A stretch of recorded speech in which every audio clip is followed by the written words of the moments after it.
We have begun to ask the question, who is God? It's certainly not the old white man in the sky with all the feminine aspects ripped out. Something has been stolen from us. Our sacred interior has been ransacked, and we have lost the understanding of God who loves us, who delights in us. This is vital because when we know God feels this way about us, we are free to feel this way about ourselves. And we were meant to feel this way about ourselves. Religion has stolen that God and replaced it with a God who is volatile, masculine, transactional, and abusive. Whatever bristling feeling you may have when you think about God is because you have been robbed of this full-on love fest with God. Beloved, it's time to fix that. Would it be okay if I were to tell you that I am afraid someday, so I call you up and you call me down? Would it be okay? Well, hello and welcome to the FreedHearts podcast. So glad you're here. My name is Robert Cottrell, and I'm here as always with Susan Cottrell. Hi there. Hi. How are you? Great. How are you? I'm good. Well, welcome everyone. Connect with us and please share, support, rate 5 stars. We really appreciate it. And you can find out all about what we do at freedhearts.org. And that's how you get in touch with us as well, right through the website there. We are going to continue, as we have been for now several weeks, deconstructing religious baggage. Oh, doesn't that sound fun? With laughter and love. Thanks for the laughter and the love. I want to kind of stop for a minute and do a little disclaimer, because I know that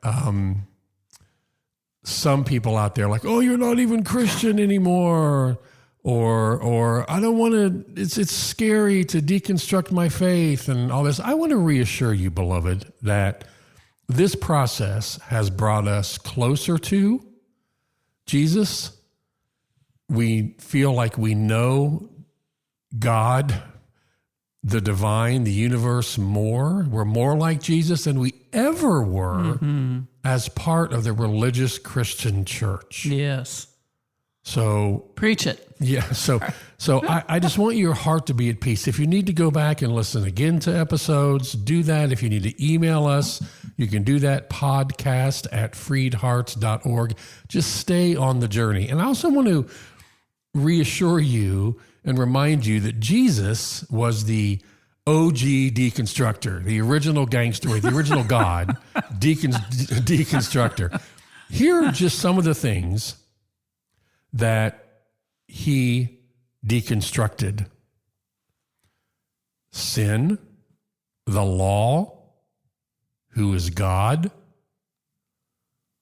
the fall of humanity, heaven and hell, all of those things.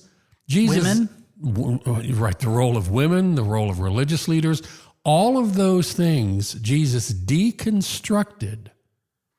So when we deconstruct all of those things, when you deconstruct all of those things in the coming weeks with us, we're all in good company. So there we go. Rest assured. Yay. We've been asking the questions, who is God? Well, that's a vital question. Now, God is not the old white man in the sky with all the feminine traits ripped out, despite the Bible being full of feminine imagery and feminine pronouns. And we will just deconstruct the Bible later, but not today. But something in all of this has been stolen from us, beloved. Our sacred interior has been ransacked, outright breaking and entering, and our most valuable possession is gone. What is that? It's a whole and healthy understanding of a God who loves us, dotes on us, delights in us, and wants nothing more than a free and flowing relationship, a love fest, if you will. Now, this is vital, because when we know God feels this way about us, and God does feel this way about us, about you, about me, we are free to feel this way about ourselves. We were meant to feel this way about ourselves. I believe this kind of God or higher self or universe is our birthright and transcends culture and religion. But these thieves out there have stolen that God and replaced it with a God who is volatile, masculine, transactional, and honestly, ultimately abusive. And that is the God that just permeates not just religion, but our culture. Now, whatever kind of bristling feeling you may have when you think about God or even hear the word God is exactly because you've been robbed of this full-on love fest with God. That is very well put. That's so true. So I want to start us off with a parable. Yeah. So let's say you grew up with a single mom. She's going to represent the church here. She did her best with you as well as she knew, and you're doing fine today. Thank you very much. And then there's Dad. He's going to be God here. And please excuse the gendering. It's just for this story. And because we have such a patriarchal history among us that we're just using this for the story. Dad left you when you were little. Maybe you barely remember him. Maybe he was someone you loved to pieces when you were little. He was your hero. But then he abandoned you and Mom, and you haven't seen him since. Or maybe you tolerate him at holidays, but can't wait to get back to your real life. Or maybe you never knew him at all. Maybe he died in the war, and your mom really doesn't have good things to say about him, even if she ever does talk about him. And you have no patience for him either, and you don't even want to think about him anymore. So let's say one day you're cleaning out your mom's attic, and you come across a pile of letters from your dad to you. Letters that pour out your dad's love to you, how much he always read to you at night, how he took you to the park, and you loved so much for him to push you on the swings, for him to throw the ball with you. And he explained that when things fell apart, he tried to get in touch with you. He tried to see you, but your mom prevented him. He wrote all these letters. He sent you gifts, but she never gave them to you. Suddenly, this hated person that you needed to hate, you needed him, and you had to hate him because you felt so rejected, because he crushed your young heart. Suddenly, the ground under that shifts for you, and suddenly you see him in a whole new light. Yeah. Now, you're plenty pissed, and you've got a lot of questions, and you've got some things to say to Mom, like, how could you watch me all these years crying my heart out, wanting my dad so badly, wondering what I'd done to cause him to leave? And here you have these letters, and you didn't tell me? What were you thinking? Were you trying to one-up him? Was I just all about the support checks? What happened in you that you could hate me so much to deny me my own father? This is a story of what religion has done to our birthright to a God who adores us. And anger is a perfectly appropriate response. Yeah. Suspicion of whether this could really be true, reluctance to meet God and needing God to explain himself after all these years, all of that is perfectly appropriate. The last thing in the world I would ask of you is to fake it like some fake sick thing. That's not what we're saying here. No. And I do thank you for your willingness to have this hard conversation. Yeah, and to stay on the journey when it gets really difficult. Yeah. Yeah. So we've already talked about the church's mixed motives. Like this mom, the Rules Church had its own reasons to deny you a relationship with God, to look good, to be needed, to save face, for support checks. Well, let me back up just a second, because you deny this relationship with God. Let me flush that out just a bit. It's to deny you the truth about who you are in God's eyes. Yes. About who God is, about how you are unconditionally loved, about the truth about heaven and hell and all that stuff, again, that we've gotten to. Some of it, we're going to get to all of it. Yeah. That's what they've been denying. Yeah. To deny you that God loves you exactly as you are is really a travesty. It's really a crime against you. And again, the reasons, again, for profit, for power, for influence, to look good, to be needed, to save face, to differentiate themselves from the church across the street. Right. God is, they break you and then sell you crutches. That's what they do. Mm. And, like this mom who has denied, the church has denied the God's nurturing qualities, the care, the love, the bedtime stories, the chasing away the monster of the terror in the middle of the night, and how very much God adores you. Mm. This part of the church has argued with God about theology, believing that if they tell you that God's love is unconditional, you won't need them anymore. Yeah. Yeah. That's so infuriating. Yeah. Codependent, sociopathic, because if we tell you that there's not an answer to be found because you already have the answer, that you're not fallen and you don't need to be saved from anything because you're already fully acceptable, then the church is terrified that you'll go, well, then why am I here? Right. Which reveals they've lost the reason why they are there, and that's community and love and support, that kind of thing. And reaching the outlier and being the love in the world that they're told to be, and caring for the poor and the needy, and all kinds of things they could be doing. They've completely misunderstood their role. They've lost the plot. Yeah. And the relationship that was pure and simple, they inserted themselves into. They needed to be needed. Yeah. And just a reminder, we use he, him pronouns here for God. That was just for this story. Yeah. Ever since seminary, it's been so freeing. It's freed my concept of God that I don't do that anymore. I don't use male pronouns. Wouldn't you say that's true for you? Absolutely. Yeah. I mean, just like, referring to a person as they, them, it shifts your perception of really God, does. of them. It really does. It broadens out. Exactly. It expands it. Yeah. Your understanding, your possibility for them. So again, we continue to ask these questions. Who is God? What is God's nature? How do we know that? And why are so many churches allergic, it seems, to God's all-inclusive love? Talk about good news.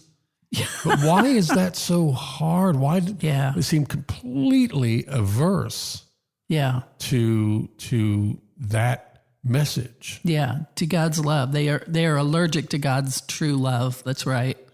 Well, today, there's so much to unpack and so many places to start. So we're just kind of going to chip away at this false view of God from different angles over time. Mm-hmm. And we'll just do what fits in one episode. How about that? And we'll come back to it another day. Great. Yeah. We'll always come back every Wednesday. Yeah. Most every Wednesday. And we do this because even if you're an atheist, or maybe God is someone that you used to know. Then, we each have a concept. We take requests, by the way. Yeah. We each do have a concept of God. And even if you're an atheist, you have a concept of God. And that sets the tone for everything else. And how we see ourselves, how we see humanity, how we see everything starts with how we see God. Is God benevolent, kind, generous, harsh, punishing? Does God think I'm basically a screw-up? That sets up your worldview right there. And the first thing to know and to tell about God is that we project our image of God. I mean, that's just the truth. Pure and simple. Yeah. There's no way to see God or anything except through our filter, whatever that is, of our own life. Our experiences, teachings we've received, culture we live in, all of it. And most of it, beloved, was fed to us in one form or another from early childhood. Mm-hmm. I mean, if you grew up in India, for example, your concept of God will be different than if you grew up in Texas. Exactly. And if you grew up in Texas, different from you grew up anywhere else in the country. No, I'm just kidding. Love you, our Texans who listen. We know you're out there. Actually, some of our biggest cities are in Texas that we reach, so that's really cool. I'm a Texan. Lest we forget. And someone who lived 1,000 years ago will see God differently than someone alive today. Yeah, without a doubt. Yeah, and some concepts are completely false, but whatever concept any of us have, whatever image you have, it's incomplete. Yeah. We cannot possibly see all of God, all of the divine, all of the universe. How could we? Exactly. And the parts we see on the God screen that light up are the parts where something has been projected onto it. Yes. That makes sense? Yes. Yeah. It's a blank screen until things are lighted up. And we're not saying God is not real, but that we can only perceive through our own filters, most of which we inherited. So whatever God we see is a God of our construct, even with truth mixed in. It is a God we have packaged. Right. I mean, anytime you have God in a box of any kind of box, it's too small. Yeah. And if you remember the Aesop's fable, it's the 6 blind men are trying to describe an elephant, and one of them runs his hand along the side and says, an elephant is wide and broad like a wall. And one holds the trunk and says, oh, an elephant's like a snake. One feels a leg and says, it's so clear, an elephant is round and tall like a tree, duh. And one clutches the trunk and says, no, an elephant is sharp like a spear. And one grabs hold of an ear and says, an elephant is like a fan. And one grabs the tail and says, an elephant's like a rope. And each one is so certain, it's so obvious what this elephant is, that they can't understand why others don't see it. And they argue about it for thousands of years. And they're all right and they're all wrong. Yes. You know? They're all woefully incomplete. Incomplete, yeah. And if you think about it for 1 second. Wait, 1 second? How about a little, or a couple of... If you think about it for 3 seconds. Thank you. You will know that we project onto God. We project onto everything from our own experience. Mm. Did I tell you, Rob, that my first husband... Wait, you were married?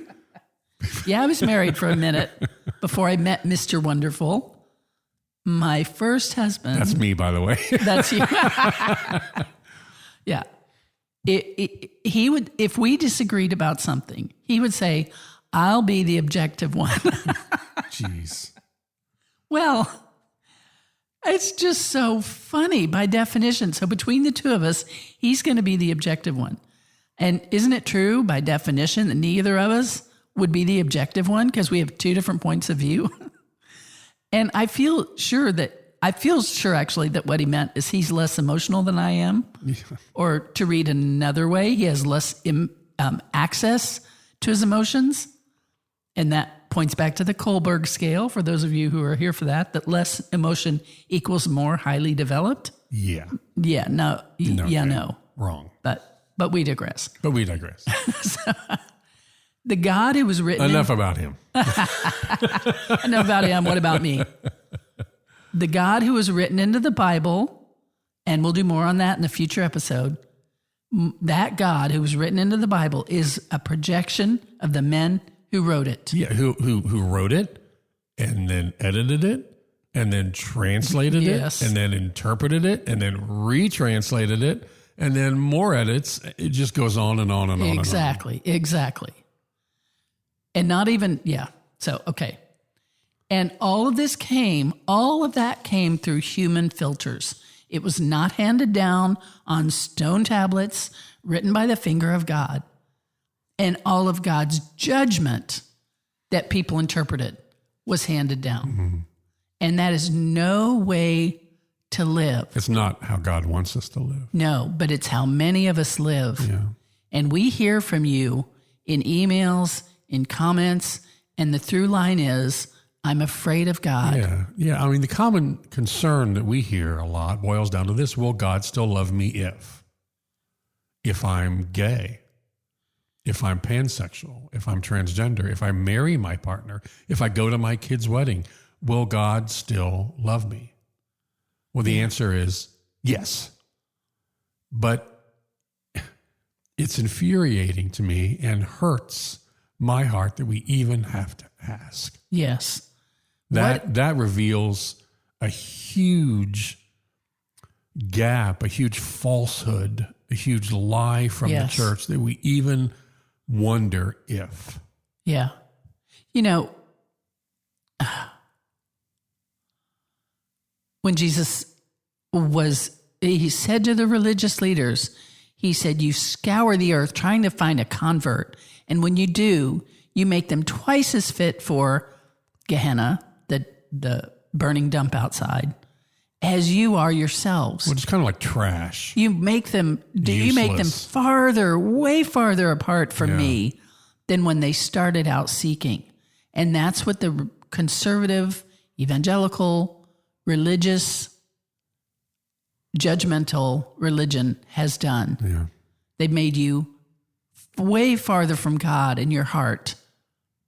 And that's the wrong direction they were supposed to be moving. And these fears feel endless. I mean, these are people, you're people that we're doing the best we can.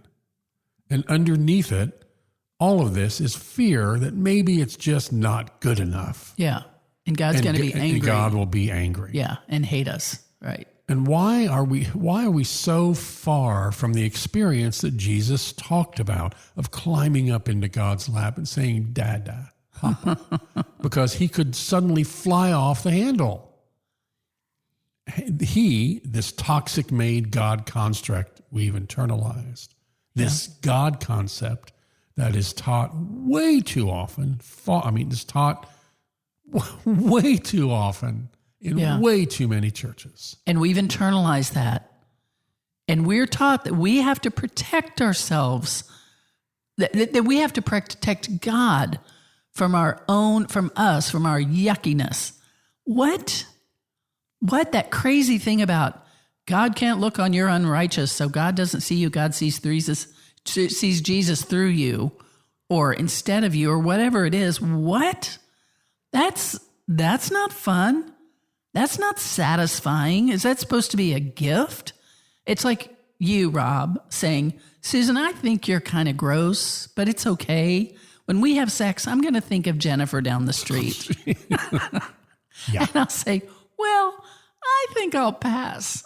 I mean, really? What kind of BS is that? Yeah. Well, it's like God is some doddering old fool who has to pretend you're someone else to tolerate being anywhere near you. Oh, gosh. This patriarchal church repeats that idea of unworthiness, of fallen humanity week after week after week. It is the core of the teaching, the core of their theology, the core of the teaching of contempt. And again, now it's gotten so, we have contempt for others. We have contempt for anyone different from us. Well, now we have contempt for God's love for us, contempt for God, contempt for our joy and our freedom. Yeah. It runs that deep. And it loves to be about punishment and fear and sin because those things sell. And it keeps your butt in the pew. That's right. And your money in the plate. And that's feeling like you have to have them or you're going to get it. But let me tell you, we've been talking about this on previous episodes here, that the stripping of the feminine from God destroys everything. It destroys everything. We need our missing mother God. Yeah, you're not the mother from the story. From this story, right. Yeah, but our missing the true mother God. Right. We need that God. Children and babies are naturally wide-eyed, full of wonder, and they're compelled to explore their rich environment with overflowing curiosity. They're not afraid to do the wrong thing, and because their grown-ups won't love them anymore. No. And the job of their grown-ups is just to provide safety, provide for their needs, and nurture them so they can explore and learn and grow to their heart's content. That the fear that you'll be rejected is a learned fear. It's not inherent. It doesn't belong. And also that fear, by the way, that you're not acceptable to God, who knows everything about you and might reject you, makes it very difficult to think that you can ever be accepted by anybody else in your life. So we walk around with this feeling that my parents, my friends, my spouse, my partner, no one can accept me. Yeah. Not really. Not Not without me really holding my act together. Yeah, that's right. It's all about me doing the right thing. Right. That's right. And the people who teach you fear have contempt for God's love. Even if it's subconscious, they have contempt for God's love. They don't experience God's love freely given. If they did, they would be happy for it to flow to you too. But they've attached conditions to God's love. That's what they learned, and that's what they teach. And I know this is a broad brush here, and a lot of people in church and in our families don't realize they've attached conditions to God's love. They really don't, because, they inherited that. But that's the rules of the game as they understand them. And they don't understand God's love, that love itself flows freely, that they may never have experienced it, and they don't want God's love to be free, especially the leadership. They want you to pay them for God's love with your dependence, your codependence, and your tithing. And they have inserted themselves as the middleman where they are not needed. Yeah. That's exactly what's happened. It's contempt for God's love and contempt for joy. They have contempt for joy. Yeah. It's interesting, but when we talk with people who are still very much entrenched in the church, it's like they just don't quite understand that. Well, what do you mean? Of course we know God's love is amazing and his grace is full, but not really. But that's not what what we're saying is that in most of Christianity, modern Christianity today, those core teachings that say that you're unworthy, that you're broken, that you're fallen, that there's eternal punishment coming if you don't do the right thing or say the right thing or believe the right thing. Those are the core fundamental beliefs of the Christian church. And if you just stop for a moment, I think, or for more than a second, or for 3 seconds, or 3 years, or 10 years, whatever it takes, and begin to look at that, deconstruct that, again, all heaven breaks loose the moment you open the box. But the church has ingrained in us this absolute terror of opening the box. That's why when you do, you hear, heretic, backslidden, weren't even a Christian in the first place. Whatever it is that you hear, that we hear. Don't you know we don't open that box? Yeah. Come on. You said most of Christianity, we qualify this, most of conservative Christianity. Well, when we say conservative, we don't mean politically. I mean like traditional, rules-based. Exactly. I wouldn't, traditional is what, like, it's a different word. Yeah. Traditional is the Methodist, Presbyterians, Episcopal. That's actually traditional Christianity. In this conservative, like this, rules-based, patriarchal, evangelical, Southern Baptist, all of it, charismatic, all of that is what we're talking about here. We love that the other churches are doing their thing and showing God's love. So, but isn't it ironic that our joy and our sense of being loved has exploded in the best way possible since we left the organized Sunday morning church? Yes, it's amazing. So it's like all those things you're afraid of. It's like, I'm the gay person your mom told you to be afraid of. I'm the trans persons they told you to fear. Yeah, we're the beyond church Christians. They told you we're heretics. Yeah. And we're more like Jesus than we ever were. Yeah. Okay. So think about the original question that everyone asks when they begin deconstruction, that we started with in this deep dive into teachings of contempt. And that's, if I'm wrong about this, what else am I wrong about? Right. Yeah. And isn't it interesting? We always ask that with fear, not joy. Yeah, like if I found freedom in this, what else can I find freedom in? Exactly. And this, as we were planning this episode, I was thinking about this. It occurred to me that when we come from that background, that cult of certainty and our fear of getting it wrong, of messing up, of stirring God's simmering anger, then we're afraid to ask the question, what else am I wrong about? Yeah, that's right. If we weren't afraid, we would say, oh my gosh, God does not have a problem with queer people. I see it. What? Oh my gosh, I see it now. What freedom that gives me. The church taught me wrong, and now I'm free. I can hardly wait to see what else they're wrong about. Thank God. Yeah, thank God. Exactly. Yeah. That would be the appropriate response. Like Sheldon in Big Bang Theory, if you remember, saying, now is the time to clap. It's like, now is the time to rejoice. But we don't, because the system makes us afraid of uncertainty, of anything unknown. So it does not welcome the unknown because it's afraid of losing its empire. And that's what it's about. Like any business passes its costs on to the customer, the church passes its fears on to the customer. You know, and sometimes people say, what if you're wrong? Yeah. What if you're wrong about all of this? We're not. And if I'm wrong about all of this, I'll tell you what I'm wrong about. I've underplayed it all. I've underplayed God's love, the joy, the freedom. I haven't even scratched the surface. Yes, if we're wrong awesome. about this, that's what we're wrong Yeah. about. So, well, let's wrap this up today. Thank you for staying with us and listening.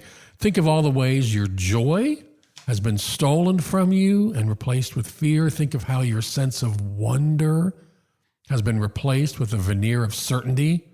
Think of all the questions you'd ask if you felt free to ask them. Yes. Who benefits from you not experiencing God's free-flowing love? Who benefits and who is hurt? In the next few episodes, we're going to talk about more contempt. Contempt for humanity. Is the so-called fall of man real or not? We're going to talk about contempt for our free will, especially how it involves our children, and how the naysayers want to replace your free will with theirs, and how that bleeds over into contempt for ourselves, for children, for justice, all of these things. Beloved, no kidding here. God has your photo on their fridge, and they've got the most amazing freaking fridge. Oh my gosh. All the best snacks. Yeah, all the best snacks. You are a delight and a joy. And maybe it's time to realize that and start thinking of ourselves that way. Maybe even put our own photo on our fridge. Love it. We love you. We'll talk to you next time. We love you so much. Bye. Bye. Would it be okay if I were to tell you that I am afraid someday? So I call you up and you call me down. Would it be okay? You've been listening to the FreedHearts podcast. We have extensive resources and vibrant, inclusive community for you at freedhearts.org. Please just come say hello. If you have questions, comments, or suggestions for the podcast, just email us at podcast@freedhearts.org. Audio engineering is provided by Luke Johnson. The music is provided by Hannah Cottrell, our daughter, the Grammy-nominated Saint Sinner. You can find out more about her and her music at heysaintsinner.com. Please share, subscribe and follow on your favorite platform, and support us if you can. Thanks for listening.